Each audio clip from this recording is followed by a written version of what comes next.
Welcome to Dysfunctionally Yours, the podcast where we embrace the chaos, laugh through the struggles, and find hope on the other side of trauma. I'm your host, Brittany, and if you've ever felt like your life was a beautifully messy roller coaster of dysfunction, trust me, you're in good company. Here, we'll have real, raw, and sometimes ridiculous conversations about mental health, relationships, and healing, because let's be honest, life isn't always pretty, but that doesn't mean we can't come out of it stronger and maybe even smiling. So grab a cup of coffee or a glass of bubbles, and let's navigate this wild journey together, dysfunctionally, but never alone.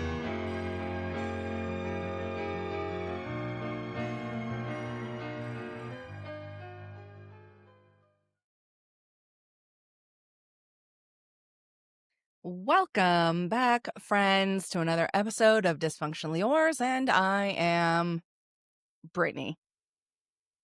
How are we all doing? How was your week? How is life? I hope it's actually spectacular. I am going to be 100% transparent, which, I mean, I always am, but I didn't prep anything. The cards, they're blank. I wanted to, can we just have a chat? Can we just talk, have a chat, grab some coffee? Trust and believe if I had bubbles in my house, that is what would be in this cup. I just don't have any, and that's actually really sad. And my options were go get some or not. And you see where we landed with that. So a couple things just to keep sort of typical regular flow. Couple things. Random thoughts by Brittany. Here we go. I was watching, as I said the other week ago, last week, whenever I was watching Love is Blind, and they one of the girls was talking about house numerology. I've never heard of house numerology. This sounds very woo-woo, but I have gone to sound baths, so maybe I'm a little bit more woo-woo than I want to admit. All that to be said, she's talking about house numerology, and since I did just move, I'm like, well, fuck, let's check it out. So I Google it, see exactly what it is. First, I Googled it, and then I was like, well, actually, okay, let's see it. Let's try it. Also, if you're on YouTube, you can see my sweetie in the background. Sweetie, what are you doing? So I Google it. I go through the steps. I figure it all out. My house is a number 3. The interesting part about this, that it's a number 3, is that the meaning behind it is that you're very creative and you like to entertain and host at your house. And I'm like, well, okay, I'll buy into your creative. I don't actually consider myself to be creative, but then I say that and people are like, yeah, you are. So people that know me disagree. I guess if you throw the podcast in and my coloring in and just some, I paint. I have a painting out there that I was working on yesterday. So I guess I'm creative. So all that to be said, then I was like, but hosting, I am over here hardcore. Don't know my address, don't know where I live. Please don't come visit. If you knock on my door, I'm going to pretend that I've abandoned the facility and peek at you through a window or a peephole until you go away.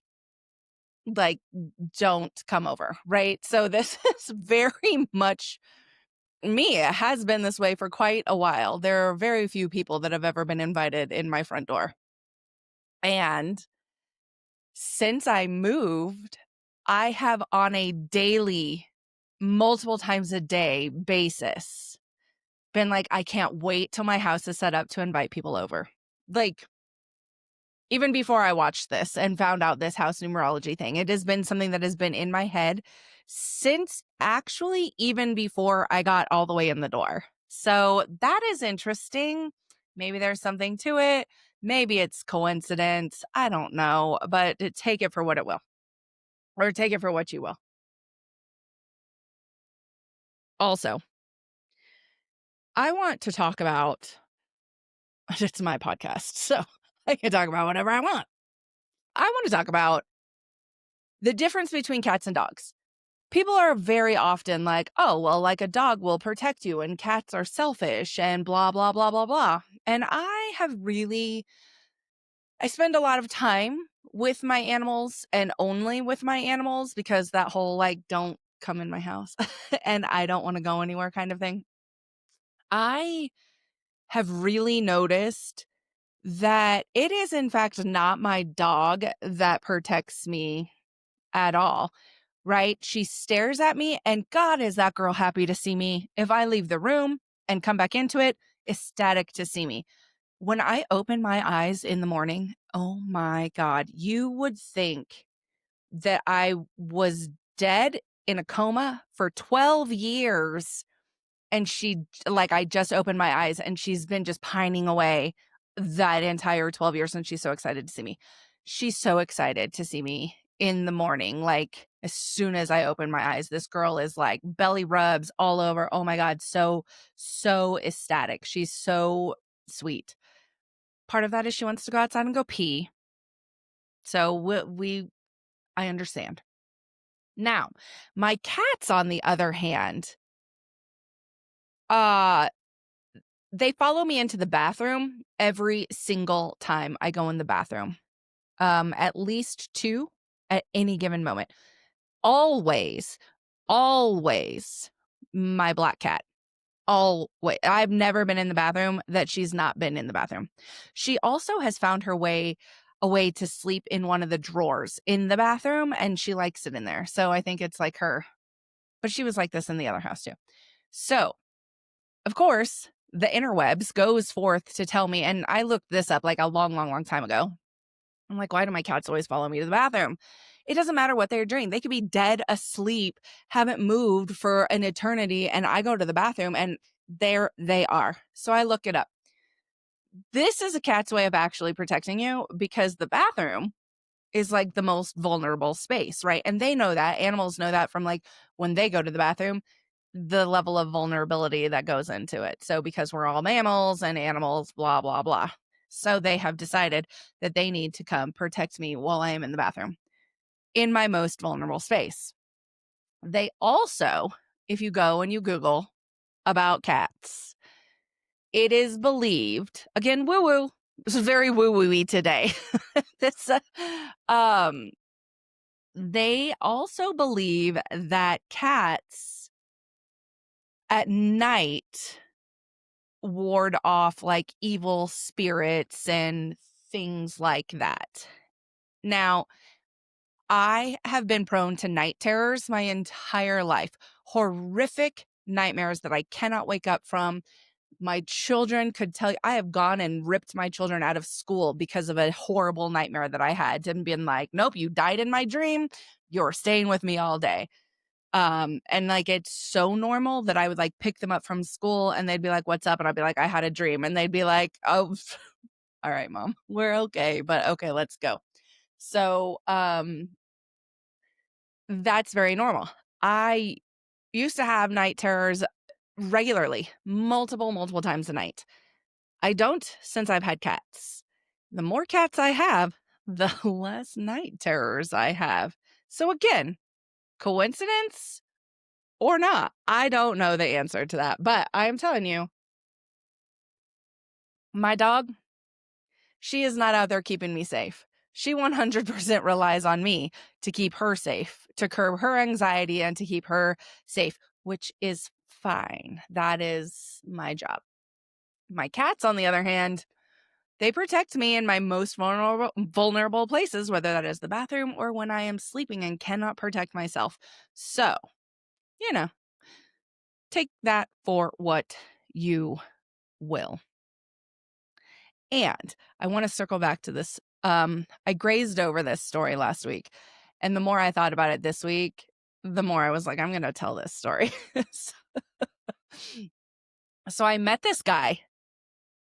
Super nice guy. Super nice guy. Also part of my am I going to get kidnapped story. But at the end of the day, super nice guy. And we all go to the second location together. Everybody is chilling. Everybody is having a great time. I disappear for 2 minutes. Did I tell this story? Now I'm beginning to think that I did. I disappear for 2 minutes to go to the bathroom. This man blowing up my phone, absolutely blowing up my phone. And then I come out of the bathroom and he's waiting there outside of the bathroom. And he's like, "Where were you?" "Sir, I was in the bathroom where you just found me for 2 whole minutes. I don't know why you called me like 3 times." So we finish off the rest of the evening. I go home. He calls me multiple times again at like 2:30 in the morning. I ignore this, like, bro, I am asleep.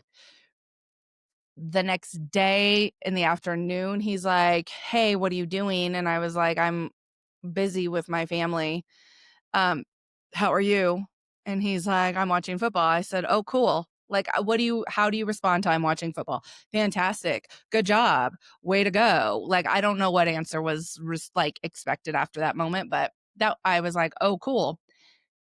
That was the end of conversation. The next day, he texts me. He says, "What's up? What are you doing?" I said, "I'm working," because I was. "What are you doing?" "I'm working." He's like, "Oh, you curved me. I really liked you and you curved me. That's fucked up." And I'm like, "What do you mean I curved you? I was working." Crickets. And in this moment, I'm like, block, block, and block. Because, first of all, red flags with you blowing up my phone 3 different times while I'm gone for 2 minutes in the bathroom peeing, and then being up standing outside of the bathroom when I come out, that feels red flaggy. And then just the calls, like, back to back every time, like, bro, like, what if you just called once, left a voicemail, sent a text, "Hey, call me when you can." I don't know, like a grown up. This feels so red flaggy. And I'm like, I'm not fucking with this red flag thing. And that, my friends, is why I don't date, because ew, absolutely just ew. And I tried to give it benefit of the doubt, just to be like, well, maybe people have dipped out on him. Maybe this, maybe because I was worried, he was worried. I don't know. I tried to give benefit of the doubt, but then as things went on, and like the responses, I just, ew, no, no. So that happened, and now you know why I don't date. So there you have it. Ache and relief of the week. My ache of the week my ache of the week, actually, I was forwarded. I'm gonna talk about it a little in this episode, actually. But my ache of the I'll just touch on it here. My ache of the week involves the rattlesnake, and I hate when my ache involves the rattlesnake because I don't have contact with her, so why should it? Um, and I will get more into that in a minute. My relief of the week is I am like slow, like I know I've been saying slowly but surely, getting all situated, but I only have like 2 big boxes left to unpack. One is in here, which is like my office stuff. Um, and then I have one out there that is like things I need to hang on the wall. So that's great. We're really making some progress and things are coming together, right? Furniture has started to come in. Just really, really nice. So I love that. I love the progress. I love the journey of it coming together. And that is definitely a relief. Like each time I walk out and I'm like, oh yeah, nice. Nice. It's coming. It's like, Brittany, I can see you here. Like, oh, you do live here. And I haven't felt that way in like 4 years. 4 years I haven't really had my own things. And um so it's nice. Okay. Let me jump into this. I want to have a chat. I just want to have a real, authentic, you know, we're friends, right? We're friends. We're sitting with our coffee. So let's just talk. Um I first want to say, with all of the things that started to come up, like I said, with my brother going to prison, and we're getting ready to go to prison, and um I think that brought up a lot of really big feelings for a Brittany. And then it also brings up a lot of like family stuff, because like people start to call, like my dad starts to check in and stuff just starts happening a little bit. And so the boundaries that I have, they get a little like, touch and go a little bit, which is fine. And then I mentioned, whenever I was moving a couple of weeks ago, I was like, yeah, something happened. And I was like, I gotta go, and I gotta go now. So I was like, do I want to talk about that or not? And then the more I thought about it, I was like, why not? This actually was what happened in my life, and who cares? So um I had found out, not found out, that makes it sound like I just like stumbled upon it. The rattlesnake had broken into my garage and left items there of my brother's. And so and I didn't know about it for a couple of days. All in all, does it sound that scary to like the passerby? Maybe not.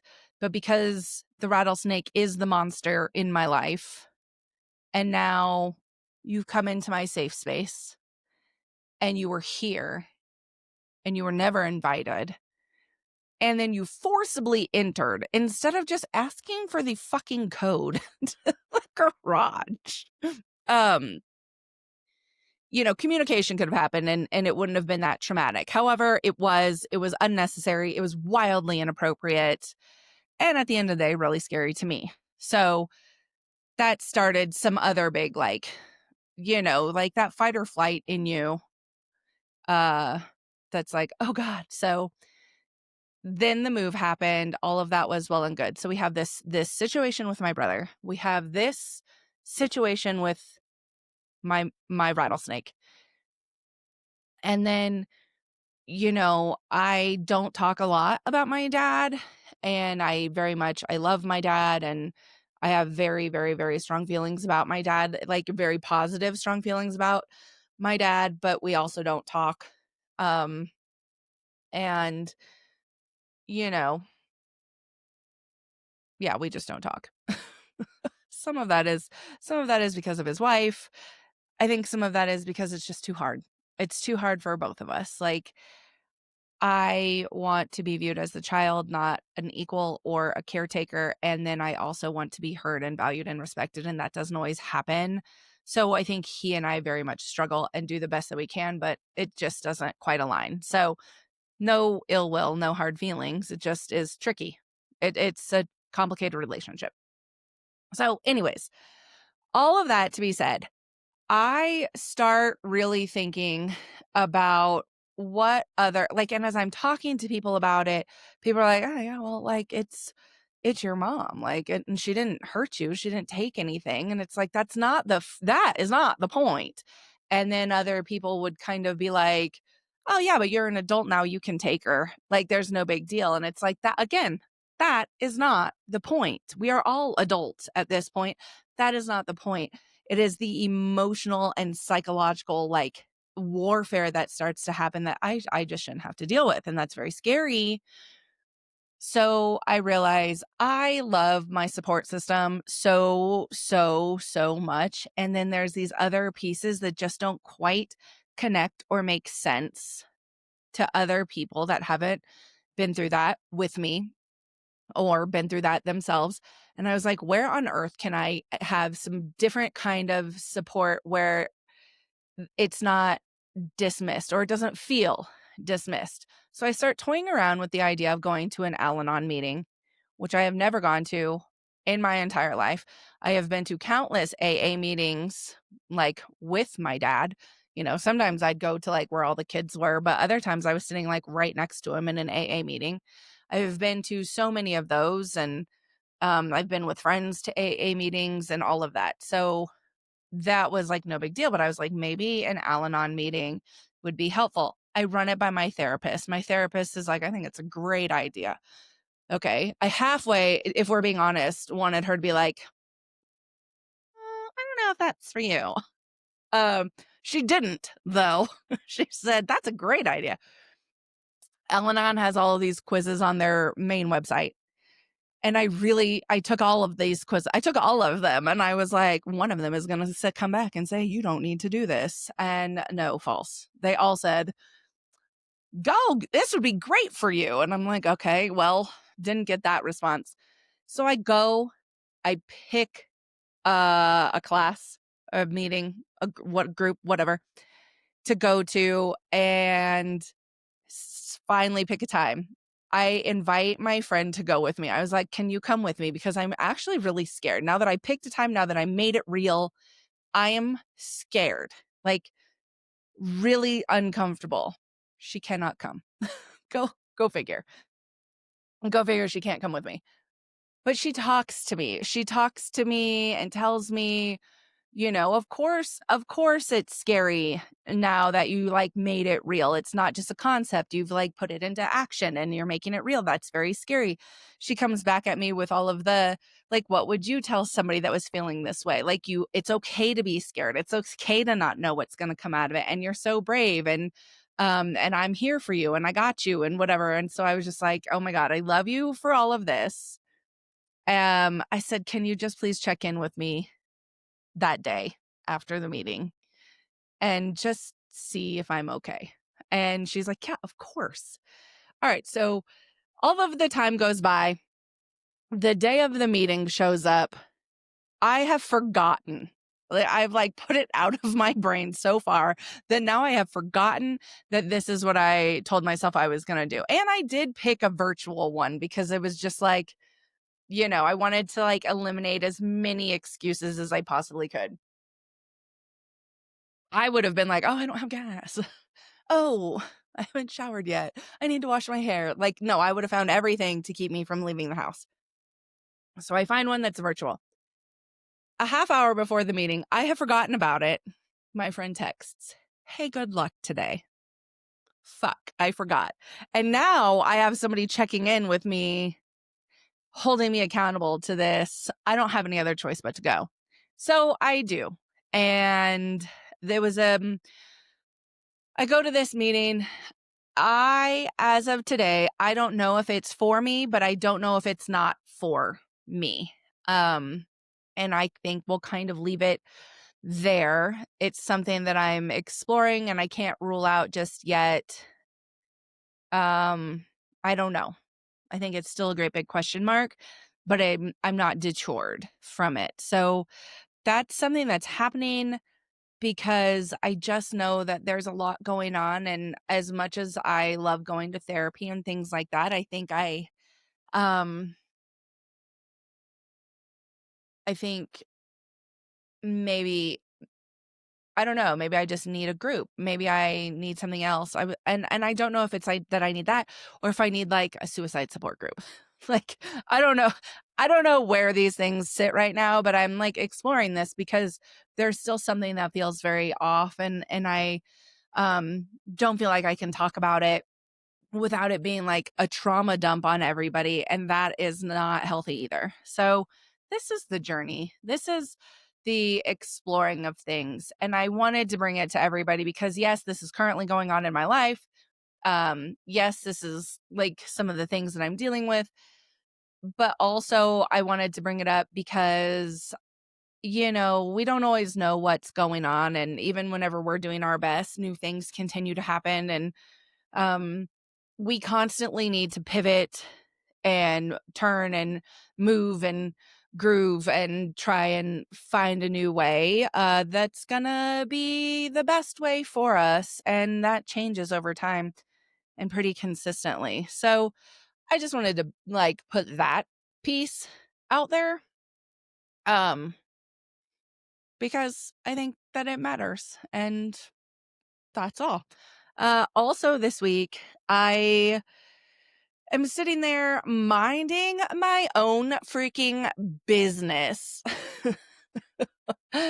Like, I don't know what, like, I was like putting not groceries away, putting box stuff away and watching TV and just doing normal ADHD Brittany in the house things. And this like wave finally hit me of grief over Chase, and it had me curled up in a ball just sobbing. And I knew that it was eventually coming. I had felt like there had been a handful of things over the past couple of weeks that got me a little like verklempt a little bit, but there hadn't been that like big release. And so I knew it was coming. I didn't know why it was hanging out the way that it was, but I knew it was coming. And it finally came, and I'm just like sobbing, curled up in a ball on the couch, crying. That's what sobbing is. And also, good thing I got the new couch, because where else would I have been curled up in a ball out on the floor? No, it's much better on a couch with pillows and blankets.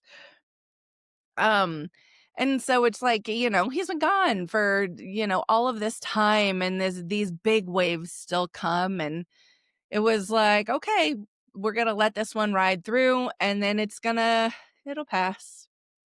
It'll pass, and I will feel better, and it's okay. So, this is part of that grief that I've really learned to just kind of embrace and accept and be like, all right, here we go. We're going to sit down. We're going to brace for the storm, and then the storm will pass, as it does. So, that was, I don't mind those moments because I don't mind missing my brother. And I don't know if that makes sense, but I don't mind missing him. I hate that I have to miss him, so let's not get that one twisted.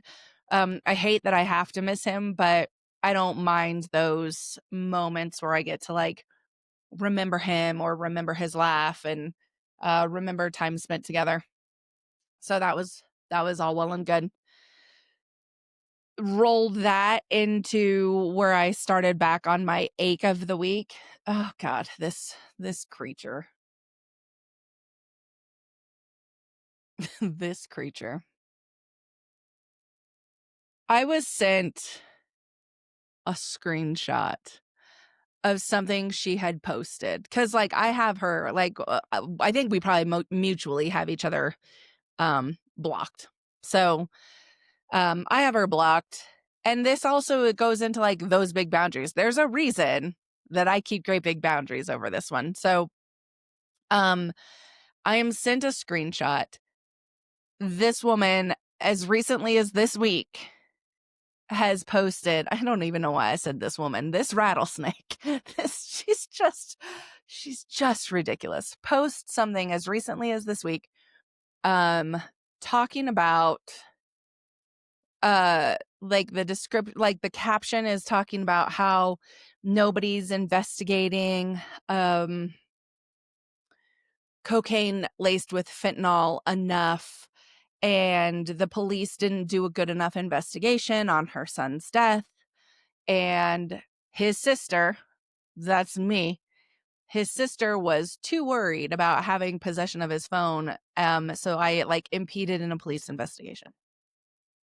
I get sent this, and I'm like, Miss Ma'am, Miss Ma'am, Miss Rattlesnake. A simple conversation. This is where communication would just go in, and this is why we just can't have communication, because this is delusion. We don't need to investigate a suicide. A suicide is a suicide, and it's tragic. And like, why would we want to investigate that and let that continue to go on and on and on? Also, I do have my brother's phone, and I picked it up when the police said, we're done with our investigation, come and pick it up. And so I did that. And so I have that.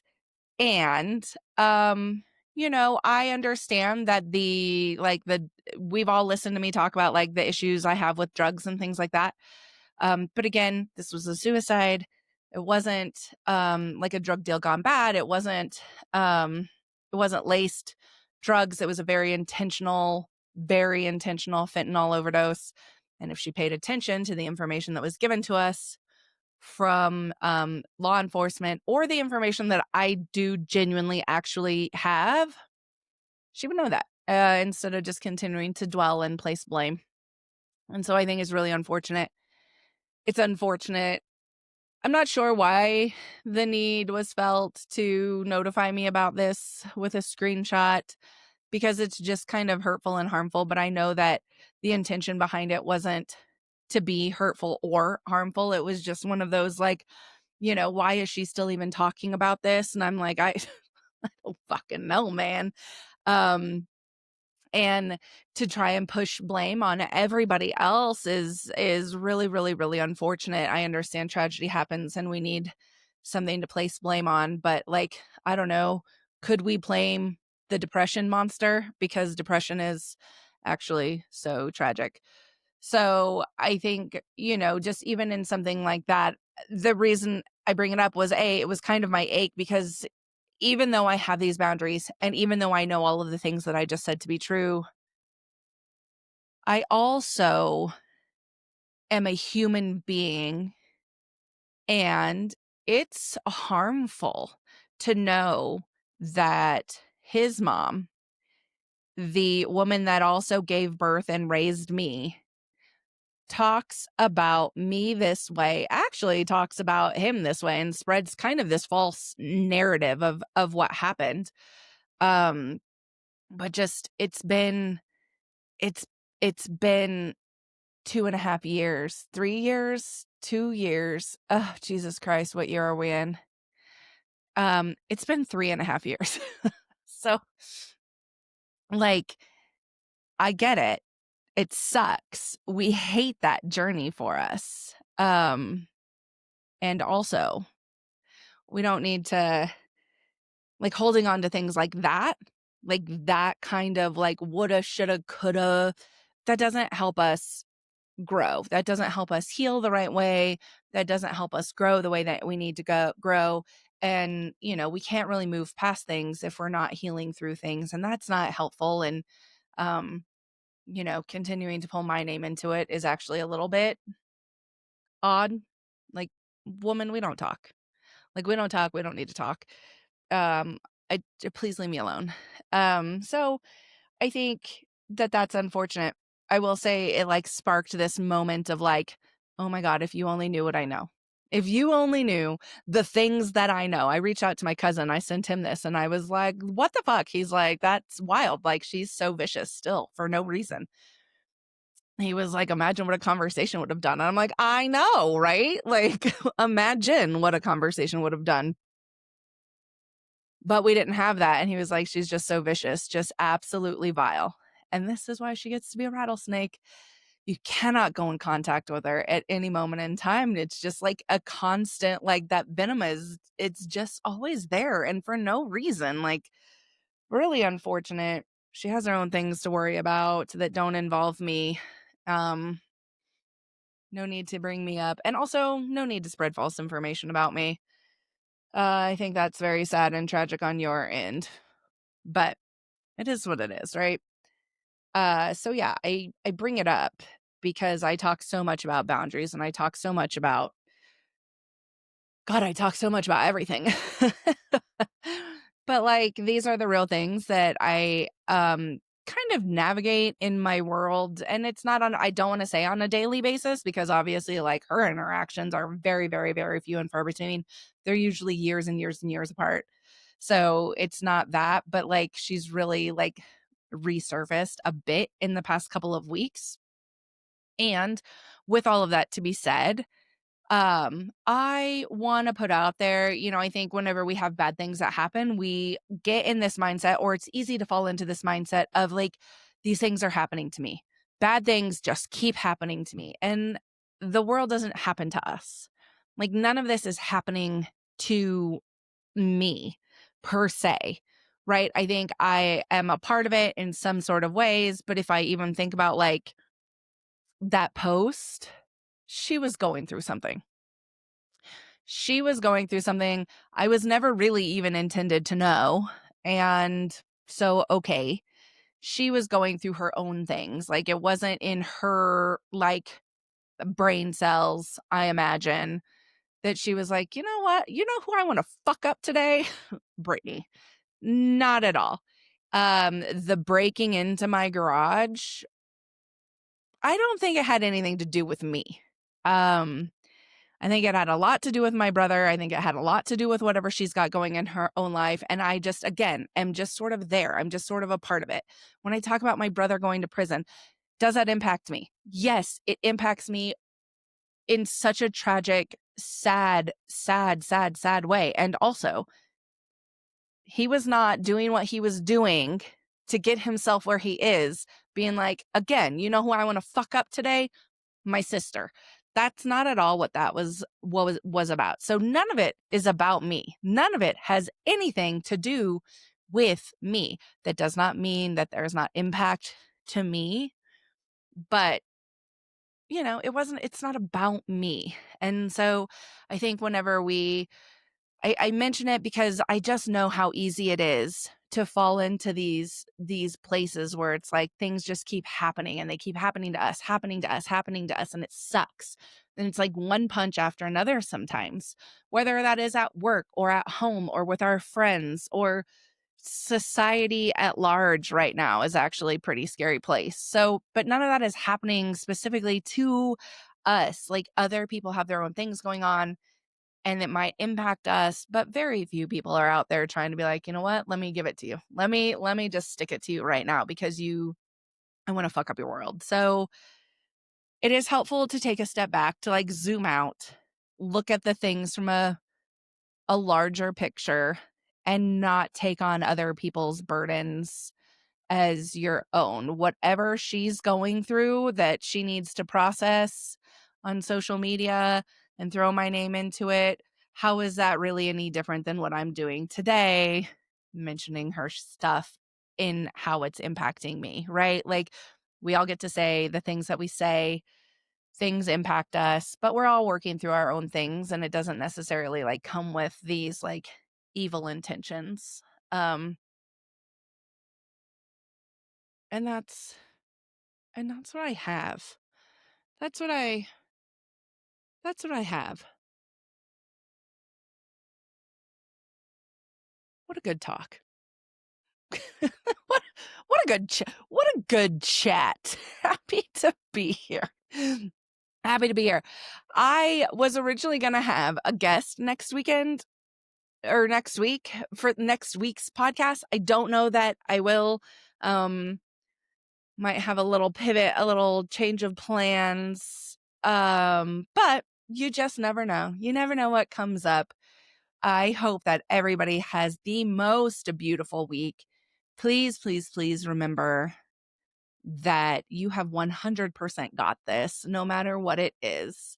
Reach out, find your supports. There are people that love you every single day. Our friends are there to cheer us on, to hold us accountable, and to be our shoulders to cry on. So, with that, new episodes of Dysfunctionally Yours come out every Monday. The uncut raw footage is on YouTube. You can like, follow, and subscribe on Dysfunctionally Yours podcast on Instagram and TikTok. I did do a TikTok live this week, last Wednesday from 6 to 7. I will set up a TikTok live to do again this week. And I will post that on all of the streaming or on the socials. With that, don't be afraid to be great. Toodles, poodles, bye.